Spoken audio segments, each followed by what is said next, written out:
Now, Gen 5 is known for its incredible story and, amongst many other things, introducing the most new Pokémon since Generation 1. One thing I was unaware of until recently is that there is a Unova horoscope. In game, on TV, they talk about a horoscope which mimics the real world horoscope we have with Pokémon that correspond to the star signs. And this gave me an idea. Can you beat White 2 using only the horoscope Pokémon? The rules for this challenge are very simple. Only use Pokémon from the horoscope. Now in some instances they do not fully evolve, so I can evolve up to the first stage and no further. I must complete my horoscope decks and I must try to white out as little as possible.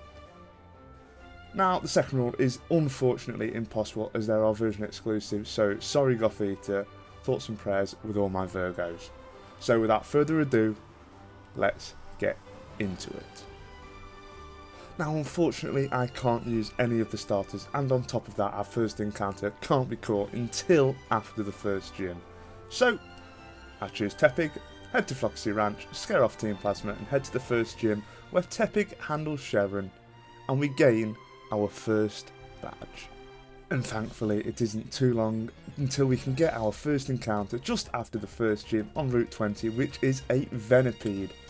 When fully evolved this represents Scorpio, so after aptly naming it I find out it has an attack lower in nature, which isn't good at all. Nevertheless, we have our first team member and the run has begun. We get to Verbank City and witness a domestic, which is, to be fair, normally the first thing you see when you get to a city, so they have got that spot on. And after beating every single trainer in the complex with only Venipede, and my goodness, it was a slog, it's time to face the second gym leader, Roxy. First turn, I go for a defense curl as an assurance from her coughing does little damage. Our rollout does about the same. Our next rollout takes it below half, and our final rollout can take out the coughing, and this brings out her a Scorpio's big brother Whirlipede. But our rollout connects, which KOs in one, meaning our little Venipede has swept Roxy and claimed our second badge. Unfortunately, after beating Roxy, that means going through everyone's favourite mandatory segment, Pokestar Studios. As a kid, it was fun to be a movie star, but I just don't understand why it's not optional.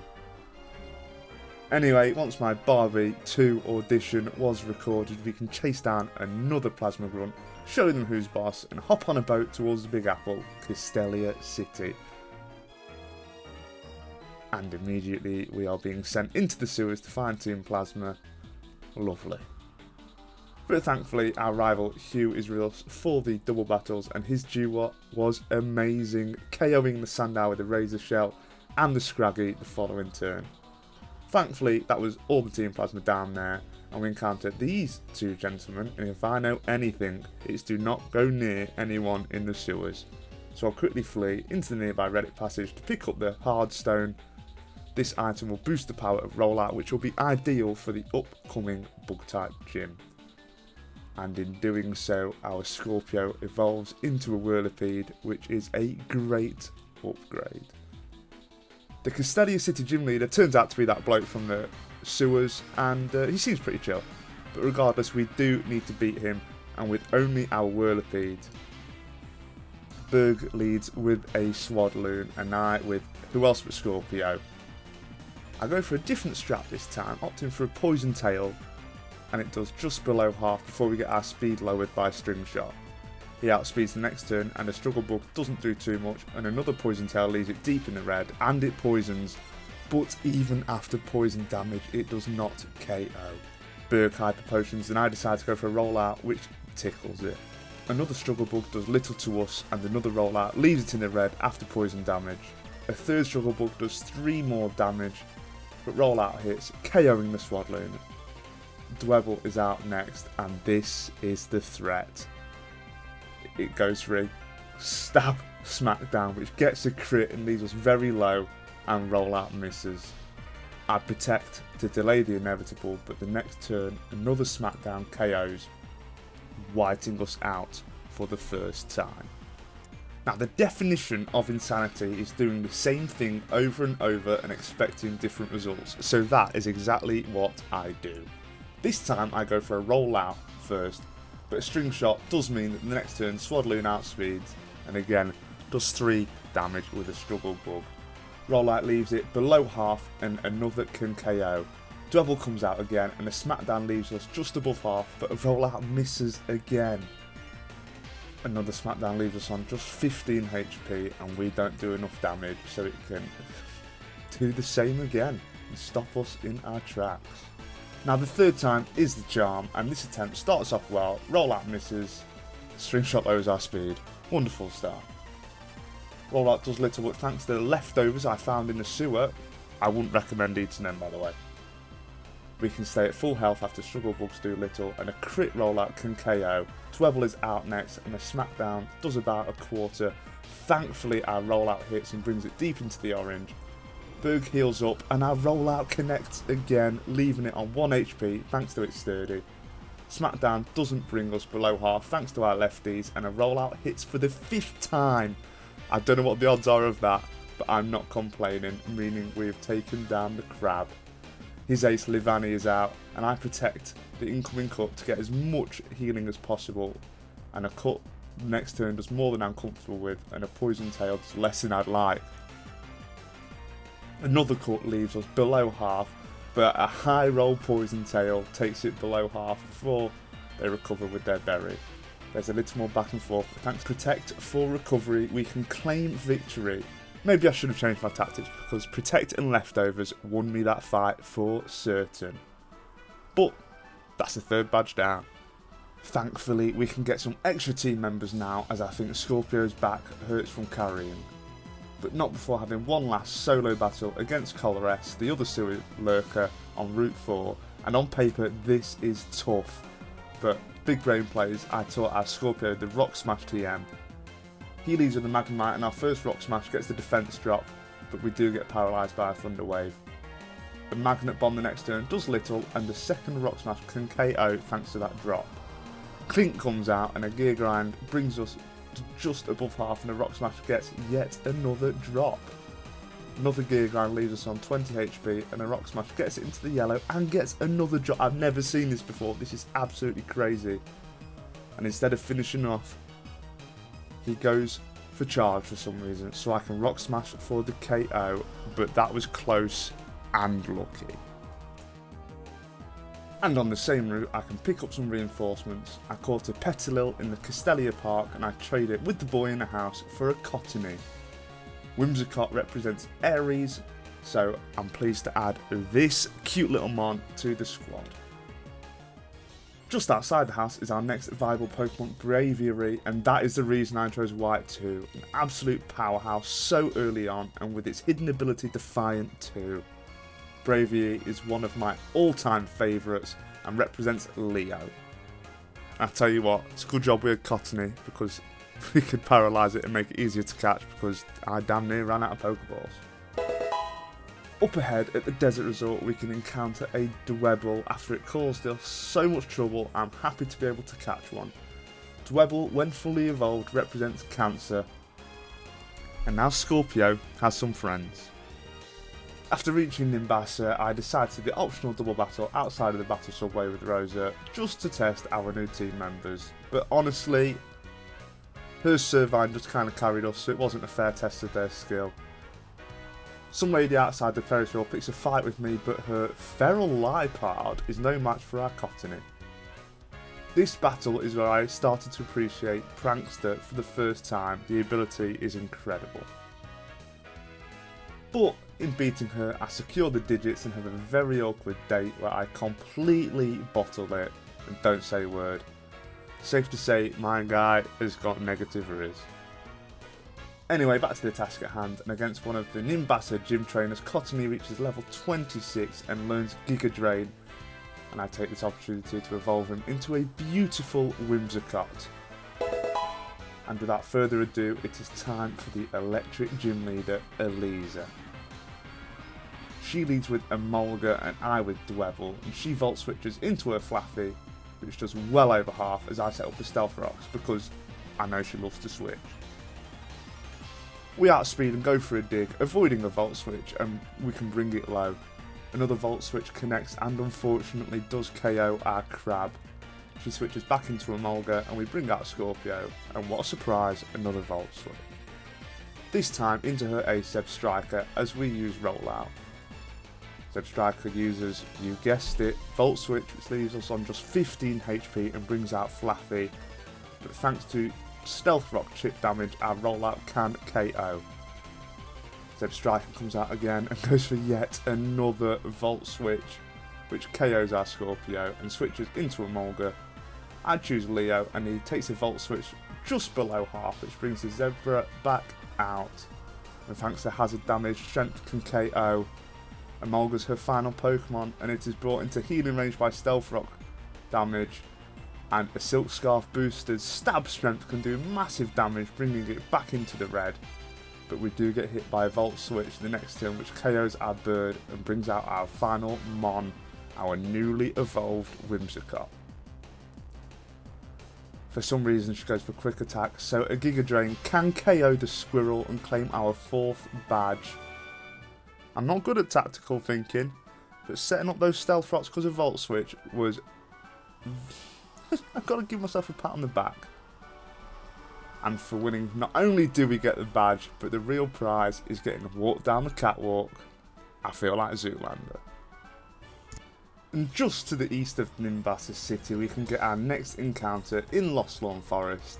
My god, this took a while, and it is only found in the shaken grass, but eventually we can find a Panpour. When evolved, Panpour represents Aquarius the Water Carrier, so we can add Aquarius to the team. And against the Plasma Grunts back in Nimbasa, Scorpio reaches level 30 and evolves into the absolute beast that is Scolipede. But before we take on the 5th gym leader, Clay, I want a Pokemon that may give us the upper hand, and that is Deerling. Not just any though, the gift Deerling on Route 6 at the Season Research Lab. When evolved, it represents Capricorn, so I am happy to add the deer to my team. And now that we have a full party, I believe we can take on the gym. The Cowboy leads with Krokorok and I with Whimsicott. The Intimidate doesn't matter as we are a special attacker and we can get off a Prankster priority Stun Spore to Paralyze. It breaks through but only uses Torment, and the Giga Drain can OHKO the next turn. Sandslash is out next and I stay in and go for another Stun Spore, but it breaks through and uses Bulldoze, which doesn't do a lot but it does lower our speed. I use this opportunity to go for a Tailwind, boosting my team's speed, and another Bulldoze lowers our speed further. A Giga Drain can just get the OHKO the next turn and I recover all my lost health, bringing in his final Pokemon, Excadrill. Now Excadrill is awesome, but it does have stats to match. That being said, I do have a plan. Nothing special, but I go for a Stun Spore, and of course it misses, and we get hit by a Bulldoze. I can't go for another due to the earlier Torment, so after getting hit by a Rock Slide to below half, the Giga Drain can do okay damage. I go for a Stun Spore which hits this time as a Rock Slide brings us deep into the orange. Knowing we can't KO from this range, I go for another Tailwind before Whimsicott gets KO'd by a Metal Claw. I bring out Aquarius, and at that range, a super effective Scald can KO, claiming our 5th badge. Probably overthought it a lot, but a win is a win. After that gym, it's time for the PWT, which in my opinion is one of the greatest features in a Pokemon game. It was so cool to see old leaders with updated parties. Anyway, I beat Colress in the final. This time my team is well rounded, but Scorpio somehow still managed to carry. There's an odd pirate ship that we investigate and find out is Team Plasma's base, but thankfully Sharon is with us and his Stoutland is a demon. Followed by another battle with Hugh where his Duwop carries us again. Dwebble, though cute, is not the best. And after we beat all the grunts, we get teleported by the Shadow Triad and the ship disappears. Now we can surf. On Route 6 we can access the secret Mistralton cave, and inside we can encounter an Axew. Axew's evolution resembles Sagittarius. This little guy can evolve into an absolute unit of a Haxorus, but we cannot fully evolve it as per our rules, unfortunately. But his evolution is still a beast. And on our way to Mistralton City in Chargestone Cave, we can get another encounter. The next Pokemon is a Clink. Now Clink represents Gemini, but unfortunately we can't evolve it at all, so this encounter is more just a dex entry. On our way through the cave, Cancer evolves into a beastly Crustle, and this is peak Pokemon design. A hermit crab in a rock. Elite. After arriving in Mistralton City, we head straight for the Celestial Tower to pump up our horoscope decks, as we can get a Litwick. Litwick, when evolved, represents Libra. Now again, this is another Pokemon we can't fully evolve it, but I'm sure that Ghost and Fire type will come in useful. And with all these Pokemon that can't fully evolve, it gave me an idea, the Eviolite. Now the Eviolite is a held item where if the Pokemon can still evolve, their defense and special defense are boosted by 50%.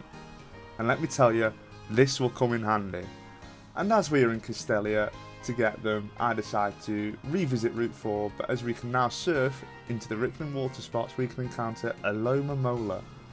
This is probably one of the most forgettable Pokemon, but for us it represents Pisces, which means we're only missing one Pokemon to complete our decks. And during a battle in the Mistralton gym, our Sagittarius evolves into a Fraxture. This is an awesome middle evolution, especially if we can set up with Dragon Dance. But here's only the backup plan for the 6th gym against the flying type specialist, Leader Skylar. She leads with a Swoobat and I with our newly evolved Crustle. First turn we can set up Stealth Rocks as a Heart Stamp does pitiful damage. We can then take an Acrobatics that brings us to almost half before missing a Rock Slide, of course, that's just our luck. This time she goes for a Heart Stamp again that brings us just below half, and our Rock Slide connects for the Oko. Skarmory is out next, and an Air Cutter does little, and our Rock Slide, even after Hazard Chip, doesn't do half. This thing is an absolute tank. We avoid a Steel Wing, and another Rock Slide brings it into the red, and as she heals up we do about a third damage before falling to a Steel Wing. Libra then comes out and we can avoid a Steel Wing and KO from that range with the Flame Burst. And out next is Swanna, and we can't touch this thing, so I decide to sack Libra, but we survive a Bubble Beam on 8 HP. This surprised me, and our Will-O-Wisp hits. Unfortunately, the next turn we do fall to another Bubble Beam, but we can safely bring in Gemini, and after surviving a Bubble Beam, we can respond with a 4 times super effective Volt Switch for the victory, claiming our 6th badge. The trek to Opelucid is a long one, and it starts with us hopping on a plane to fly from Mistralton to Lentimus Town. We can head east and pick up the Shadow Ball TM from behind the Strange House, which will be crucial for our Libra, and it's only fitting that our Fire type evolved during our trip with Bianca through Reversal Mountain. Now we can't fully evolve it like I mentioned before, but with that Fire Ghost typing, I'm sure it's gonna slap. Once we reach Undella Bay, our rival Hugh stops us for a cheeky battle. He leaves with his Unpheasant and I with Sagittarius. My plan was to set up Dragon's Dance and Sweep, but we get hit by a Taunt, so that's that plan out the window. Next turn it goes for a Razor Wind and our Dragon Claw does over half. Razor Wind hits and we tank it very well, and a second Dragon Claw can finish it off. His starter Samurott comes out, and now I decide to go for a Dragon Dance as a revenge hits us below half.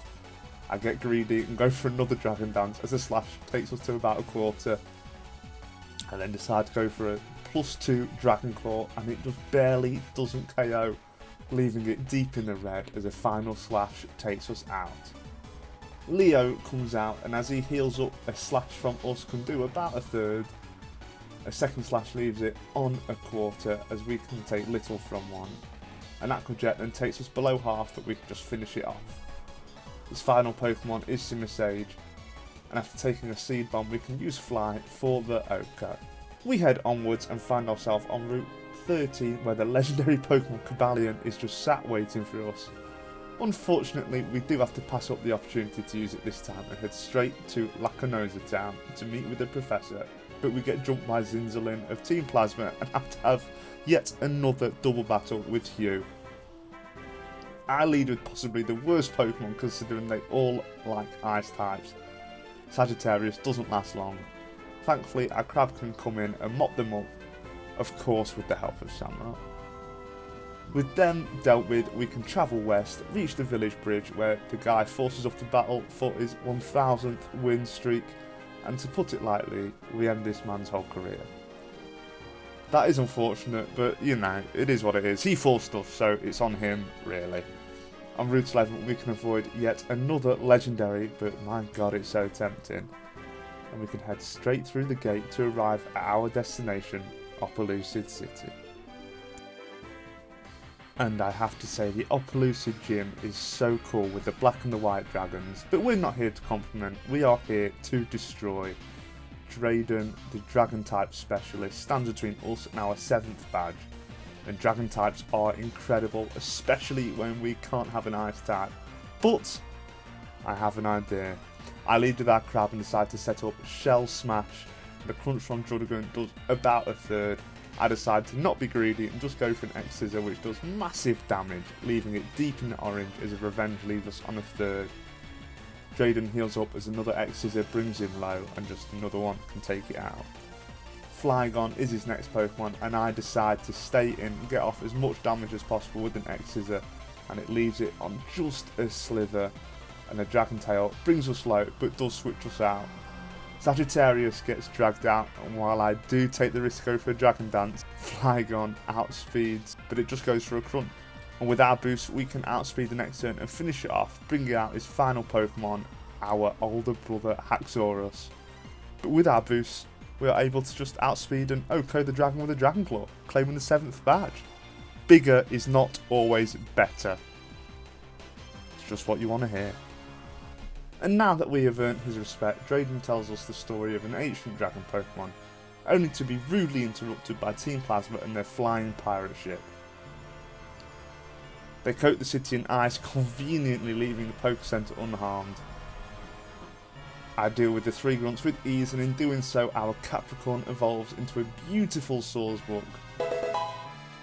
That leaves only Zinzalin in our way, and he leads with a Cryogonal, and I with our newly evolved Deer. I decide not to risk a jump kick, and I switch into Scorpio as an Ice Beam does huge damage. So of course I have to switch again, this time into Cancer, who takes an Ice Beam slightly better. Another one leaves us on 33 HP, but I set Shell Smash. With our boosted speed and attack, we can outspeed an OHKO with a Rock Slide. Weavile is out next, and I stay in, and it still outspeeds our Crab and finishes us off. I know it's a quick Pokemon, but it still surprised me. Scorpio comes in, and despite being weak, tanks the Night Slash with 2 HP remaining, as a Steamroller leaves it deep in the red. I let Scorpio fall to an Ice Shard so I can bring in Leo safely. A Night Slash does about a quarter, and we can KO with our Slash. His last Mon is another Cryogonal, and I thought we could take one, but we fall to an Ice Beam. Whimsicott comes out and a Prankster Stun Spore connects as they set up a light screen. With our first Giga Drain we fortunately get a crit that does over half as an Ice Beam takes us down. Capricorn can come back out, we risk it all and go for a jump kick. And it connects, taking down the Snowflake. That could have gone a lot better, but we are not done yet. Still need to take down the Shadow Triad. But it went a lot better than Zinzalin. Pawniard is KO'd by a jump kick. Absol sets up a Sword Stance. And of course, our luck has to run out. Our jump kick misses. I switch into Scorpio on a Slash, which does huge damage, but I can outspeed and KO with a Steamroller. Another Pawniard comes out, and Capricorn can KO again with a jump kick, claiming the victory.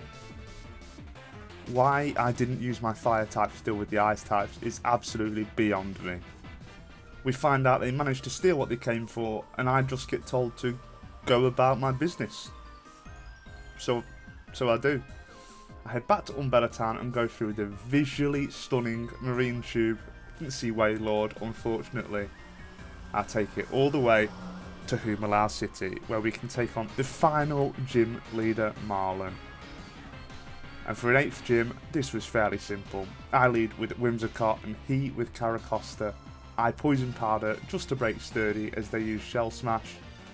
And now this is scary, we've seen firsthand what Shell Smash can do. But thankfully we still outspeed and a Giga Drain can KO. Wailord comes out and I opt for a Stun Spore which connects and they use Bounce. I switch into Leo but they are fully paralysed so they don't hit us. I go for a Home Claws and they're fully paralysed again. So I go for another the next turn and another paralysis. I go for a third and they just use Amnesia. And a +3 Silk Scarf boosted Stab Slash is enough to KO the beast of a blue whale. And their last Pokemon, Jellicent, enters the field. We can outspeed and go for a Fly, which can KO the next turn, meaning we defeat the gym leader and claim the 8th badge.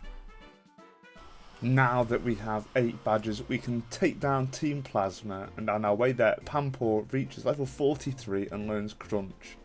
So using the Waterstone I picked up back on Route 19, we can evolve it into a Simipour. Not the coolest looking Pokemon, but it's our best available water type. Sorry, Alomomola.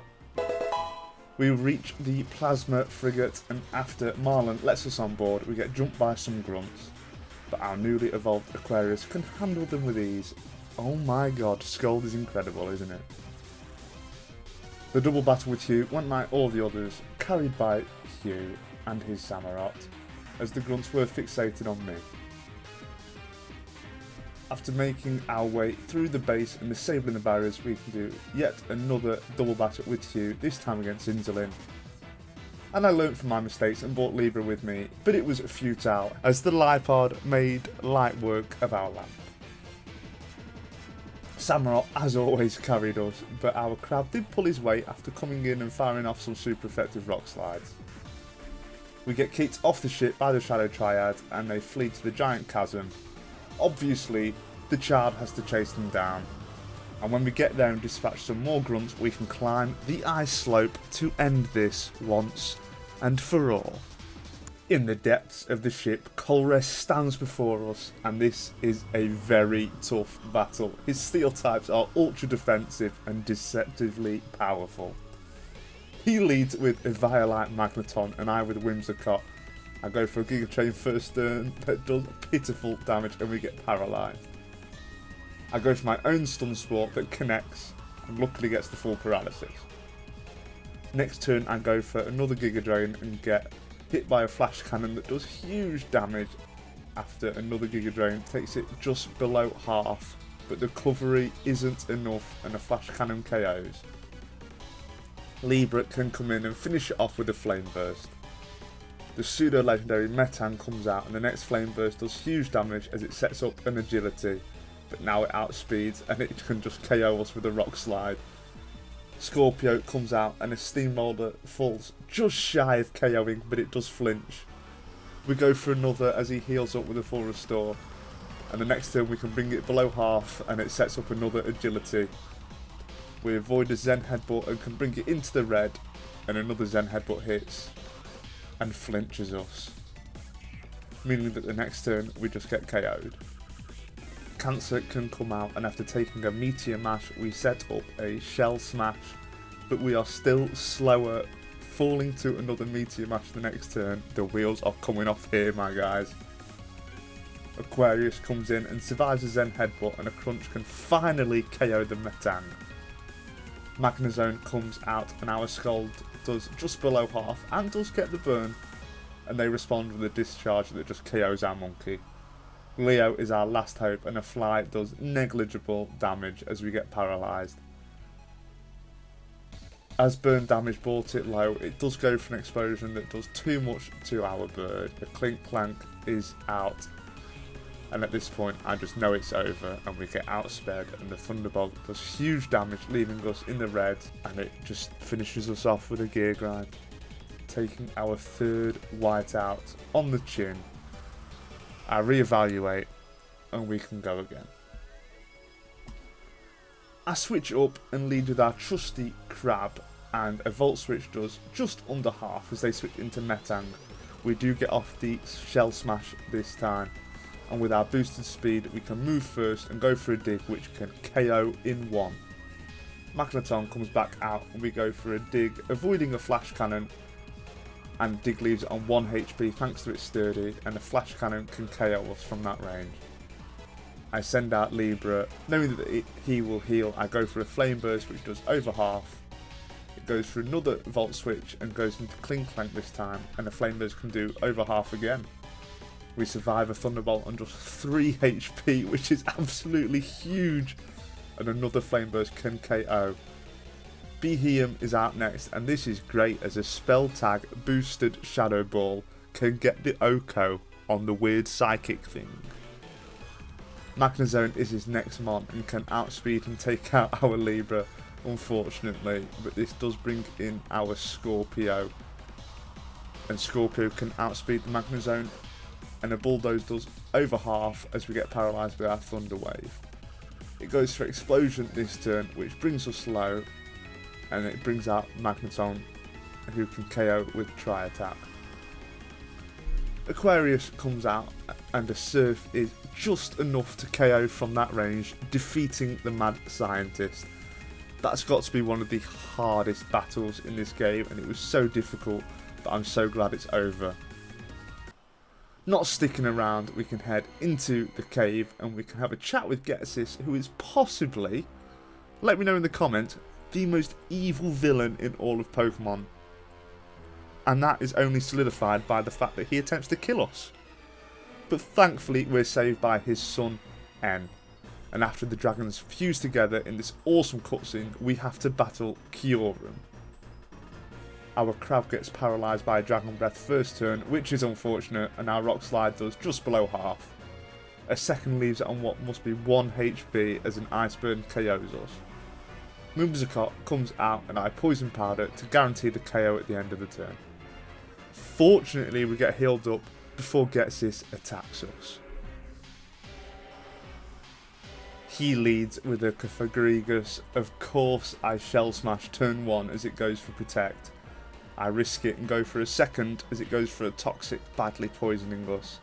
Now we're on a timer, and he keeps on protecting to rack up some poison damage, and the next turn I can Rock Slide, and it still isn't enough to KO as a Shadow Bolt almost KOs us after poison damage. Knowing he will heal, I have no choice but to attack, and an X-Scissor does about half before we fall to Toxic. Libra can come in and get the KO with a Shadow Ball. Seismitoad comes out next, and this is a straight Oko by Whimsicott with Giga Drain. Electros is his next mon. This thing is a beast with no weaknesses, it's tough. I stay in and try to poison it, but miss as a Flamethrower brings us low. The next turn, Poison Powder thankfully hits, but we do fall to an Acrobatics. This brings our Leo out, and a Strength can do huge damage as a Thunderbolt almost KOs, but thankfully next turn we can outspeed and KO. His Ace Hydreigon is next, and I decide to switch into Libra. This looks odd, but my plan is to burn it to put it on a timer, because it's the only way we can guarantee damage. But that is quickly thwarted as a Crunch just Okos our Lamp. Aquarius comes out and a Dragon Rush can also just Oko our Monkey. Things are looking awfully bleak, so Scorpio comes out and a Steamroller leaves it on about a third, and we survive a Rock Slide and we can KO the next turn. Drapion is out next, and a Bulldoze does about a quarter and lowers their speed before we fall to an Earthquake. Leo is my final mon, and a Fly isn't enough to KO, but a Night Slash is. That's another whiteout. Man, these Plasma bosses are tough. I think these are possibly the 2 hardest back-to-back battles in a Pokemon game. On the second attempt, we don't need to battle the Legendary again, thankfully, and with a little rethinking, I think we are ready to take him on.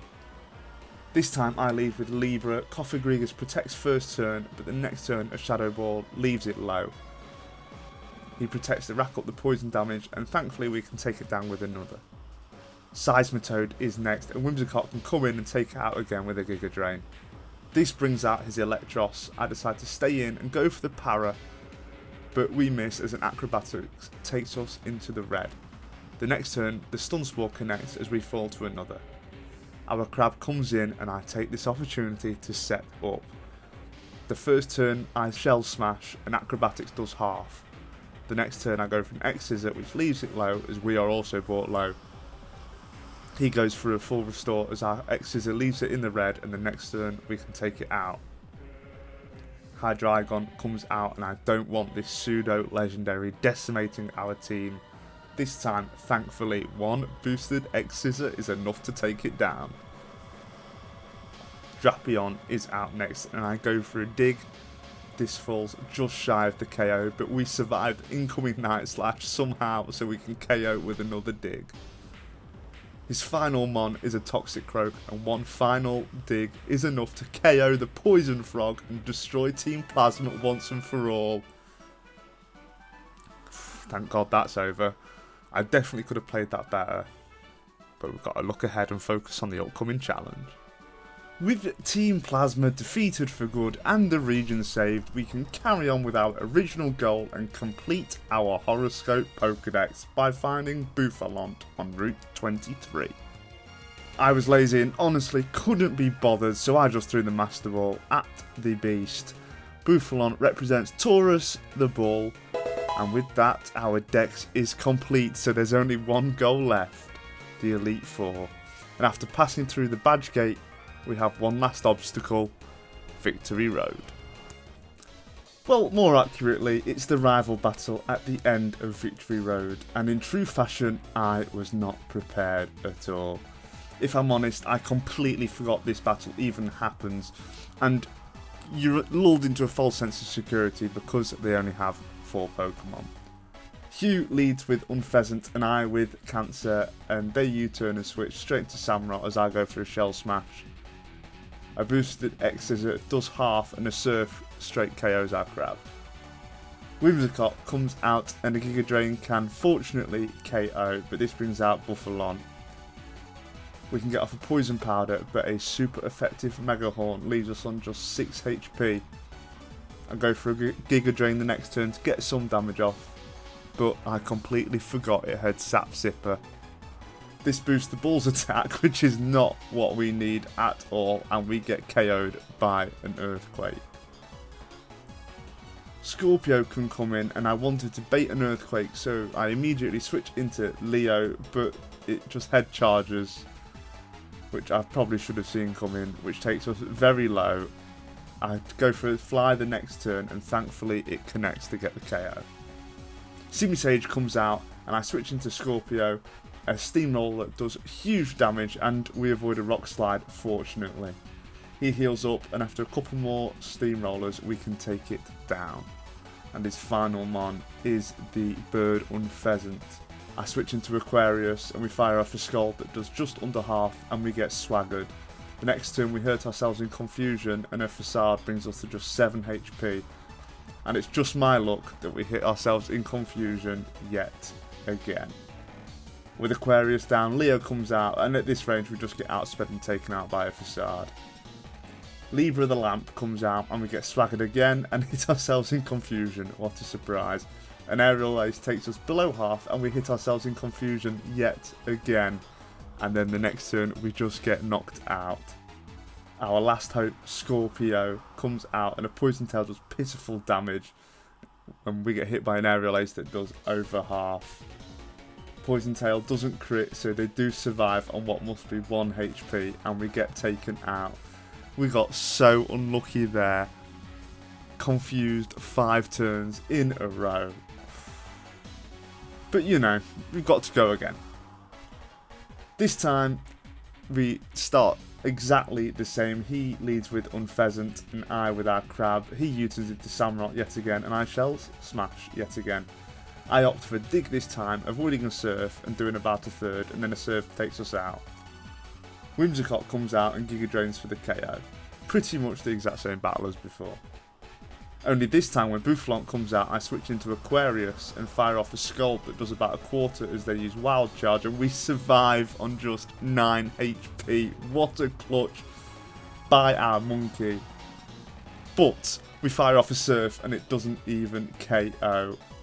I take it back, monkey failed. From this range, a Wild Charge can obviously finish us off. Scorpio comes in and we can hit a steamroller that does pitiful damage after they heal up. We can get another off to bring them to almost half, and a hedge charge brings us low. Another steamroller falls just short of the KO, but it thankfully gets the flinch, so the next turn we can finish off Buffalant. His monkey comes out and a steamroller can just get the clean Oko. Thank God that wasn't any trouble. His final mon is Unpheasant again, and I know we can't survive a move, so I go for a Toxic as we fall to an Aerial Ace. The only issue with putting it on a timer is that it powers up their Stab Facade, as when Leo comes out, it crits and Okos our bird. Libra comes out because it's immune to Facade, and Aerial Ace does just under half, and our Flame Burst plus Poison brings it into the red. We survive another and can finish it off with another Flame Burst, beating our rival for the final time. And with that last hurdle, we arrive at the prestigious Pokémon League. And with the final preparations done and the team selected, it's time to face the most powerful trainers in the region, the Elite Four. I decide to challenge the fighting specialist Marshall first, as our Leo is a great counter due to its flying type. He leads with Throw and I with Leo, and I decide to go for a Hone Claws just to boost our attack and hope that he uses Rock Tomb, and he does. Although we do take super effective damage, our speed lowers, which activates our Defiant ability, giving us a huge boost to our attack. And he has sprung my trap perfectly.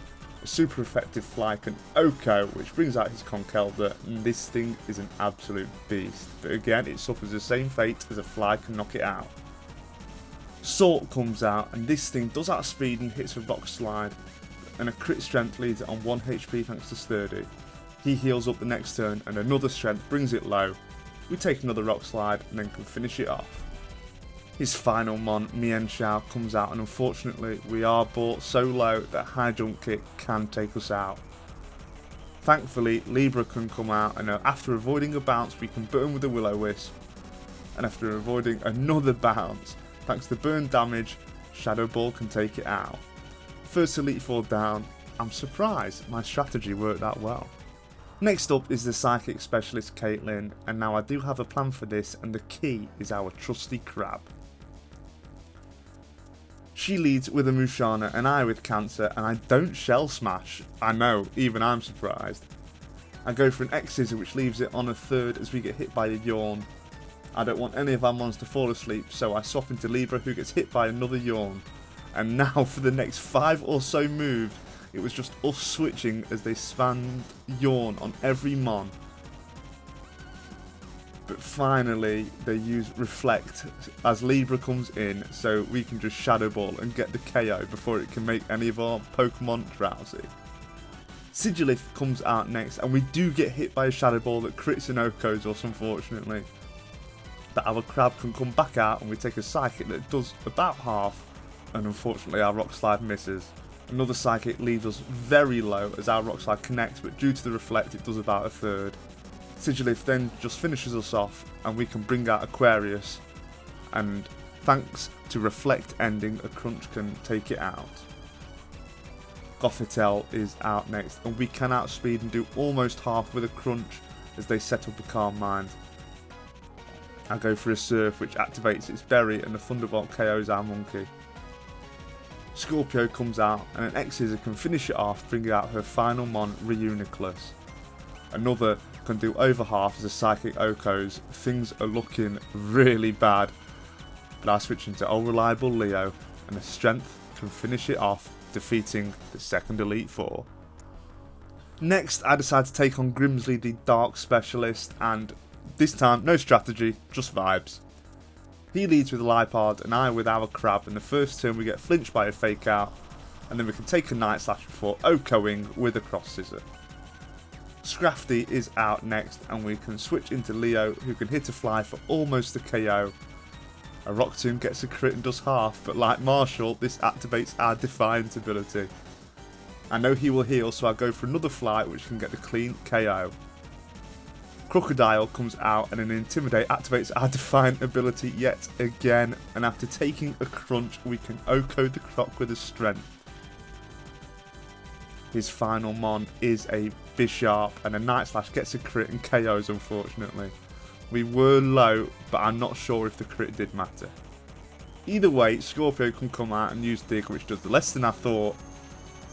Night Slash does about half to us, but thankfully another Dig gets the crit and KOs.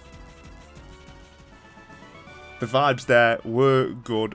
I've completely forgot about Defiant, but it came in clutch yet again. That is 3 down. Sometimes no strategy is better. The last Elite Four member is Chantel, the Ghost Specialist, and she leads with a Coffagrigus and I with Libra. A spell tag boosted Shadow Ball can get the OHKO. Even though it's not fully evolved, this thing is insane. Golurk is out next, and another Shadow Ball can almost KO before an EQ decimates us. Aquarius can come out, and I know they'll heal, so I'll go for a Surf, which can get the clean OHKO. Drifblim is out, and I opt for a Crunch that does over half before an Acrobatics hits us low. Thankfully, we outspeed, and we can just finish it off, bringing out her final mon, Chandelure, Libra's big sister. But our monkey is just too fast and can outspeed an OHKO, meaning that the Elite Four are defeated on our first try. No whiteouts. There's only one thing that stands in our way. It's time for the champion.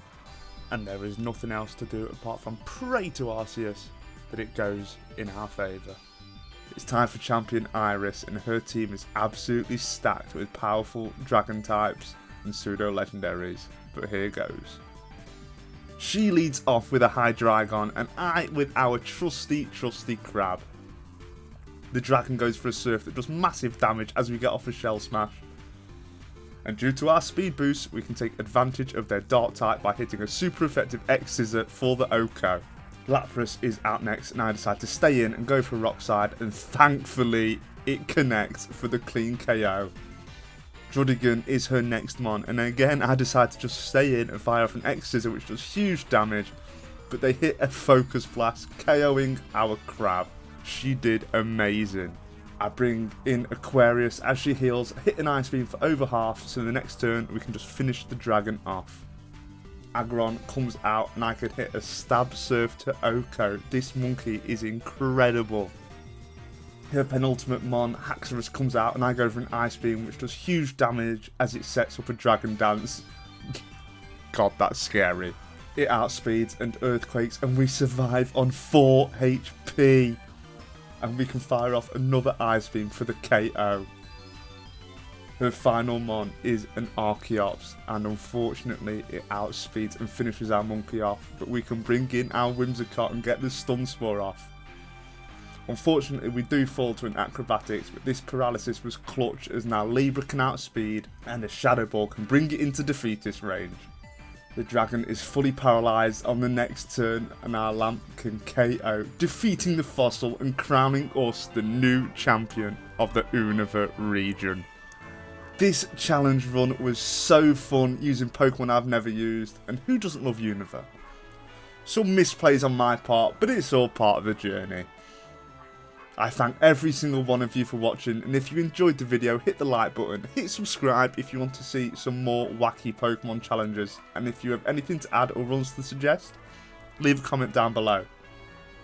And with that all said, stay classy and have a wonderful day.